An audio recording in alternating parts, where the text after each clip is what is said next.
Hello students, today we will learn about cells, EMF and internal resistance.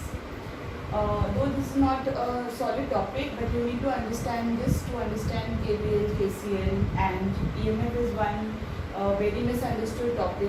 I try to clarify it. So what is a cell basically?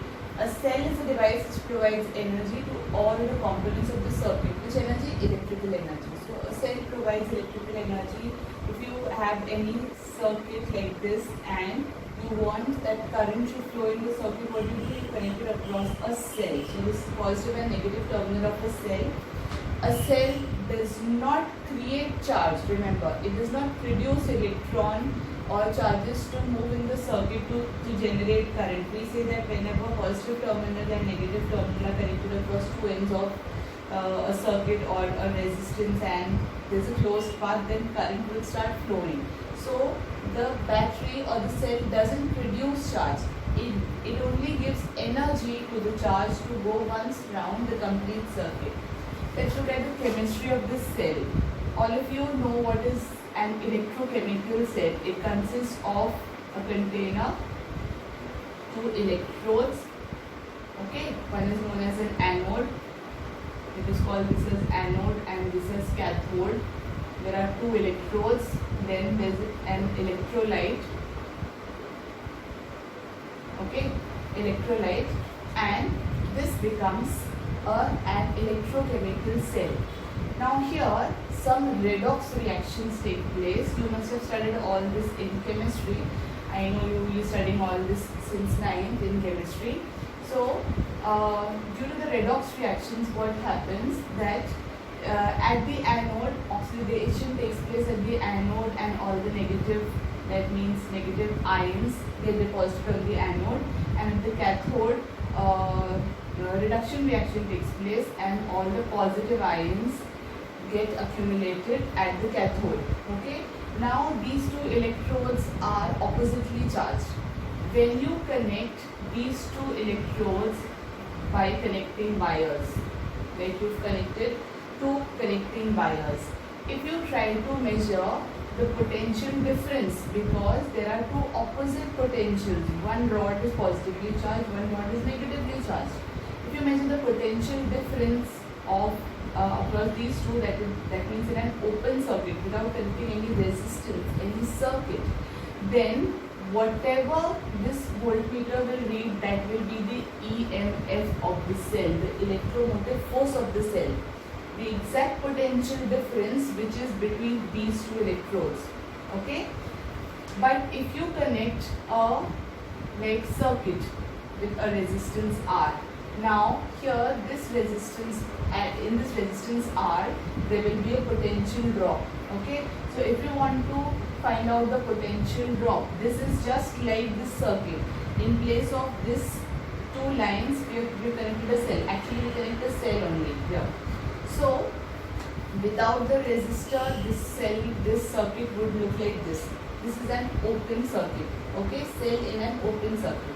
When the cell is in an open circuit, it's the difference in the potential of its two ends, here and here. That means if I call this as V positive and if I call this as V negative, the difference in the potentials will be V positive minus of V negative, that will be V positive plus V negative.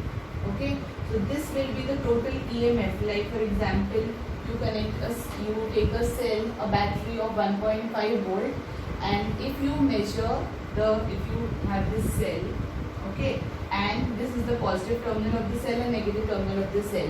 If you measure this potential difference by connecting a voltmeter, what it will show, if it's a fully charged cell obviously, it will show 1.5 volts. So this 1.5 volt is the EMF of the cell, the electromotive force of the cell with which it can drive the charges around the circuit. Okay, when you connect across this cell a circuit, let us say a resistance R, and when we try to find out what is the potential drop across this resistor R, we connect the voltmeter across the two ends of the resistor. Okay, so what do we get here? this end of the voltmeter is connected to be positive, this end is connected to be negative. So what should we get? Our expectations are that if the EMF of the cell is 1.5 volt, the voltmeter should read 1.5 volt, right? Or whatever be the EMF of the cell. If it is 10 volt, the voltmeter should read 10 volt. But it is found practically that the voltmeter readings are lower, lesser than the EMF of the cell. Why is that? Or when we calculate V is equals to IR, the current I which you get if you connect an ammeter over here, the current I which you get, and when you multiply I and R, that V which you get from V is equals to IR, this V is lesser than the EMF E. Okay? How come? That is because of the internal resistance. What happens here, children? When the external resistance R is connected in the circuit, the electron from the anode, let's talk about one electron. Same thing happens with all the electrons. The electron from the anode, it starts moving from here, okay, and it is driven across the cell circuit by the cell, okay. It gives energy to the electron and it goes once round the cell. But to complete the circuit, the electron should come back over here, back to the anode. Then only one full circle will be completed. One full circuit will be completed for the electron. So when the electron lands over here, it easily goes from here to here, reaches the cathode.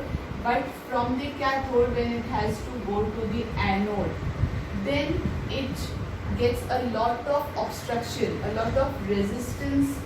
Why? Because here there are many electrons and there is one electron over here. Now one electron obviously will be opposed by so many electrons because like charges repel each other. So this electron cannot come to this anode easily. This resistance which is offered to this charge, offered to this electron, is known as internal resistance. Okay, what it is called? Internal resistance. This internal resistance has to be overcome by this charge, by this electron, and if it has to overcome the resistance, it should require some amount of force. And from where we get that force? This chemical reaction, electrochemical reaction of the cell gives it that much force. So the force given by the electrolyte drives the electron from cathode to anode. So likewise, in moving the charges once round the circuit or continuously round the circuit as long as the battery is connected, who is doing the work? The cell is doing the work in the form of electrochemical energy. So the work is done by the cell and the energy is converted into this electrical energy. So chemical energy here is converted into electrical energy, and that is why our batteries or our cells, they drain off after some time of usage. Remember, you have to replace the cells from your watches or from other your remotes and all, because those chemicals they get deionized, okay, and then you can replace them. So who is doing the work? The cell is doing the work. And what is, when you measure the open circuit, in an open circuit, if you measure the potential difference, that is called EMF. In the closed circuit, if you measure the potential difference across the two terminals, that V is called terminal voltage. What it is called? Terminal voltage. Okay, so that is V. EMF is E, V is terminal voltage, and R, capital R, is the external resistance of the circuit, and the internal resistance which we talked about is denoted by small r. Okay, so the small r is also there. Now we can draw the complete circuit.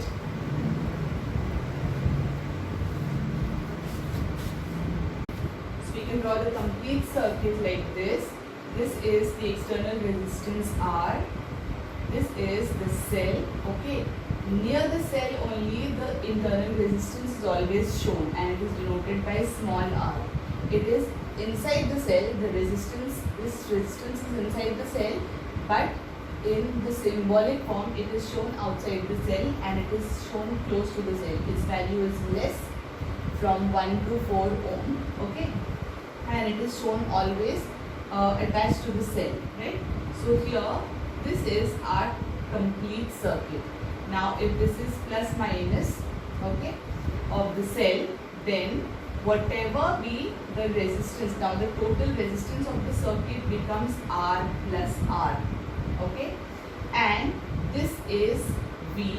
If this is V, then here actually this is the EMF E of the circuit, okay. So EMF E is now I into R. So the total resistance is R plus R. So V is equals to IR. Which V is over here? Electromotive force E. E is equals to IR plus R. Expanding it, we can write IR plus I small r. What is I into R? That is V. So E can be written as V plus IR.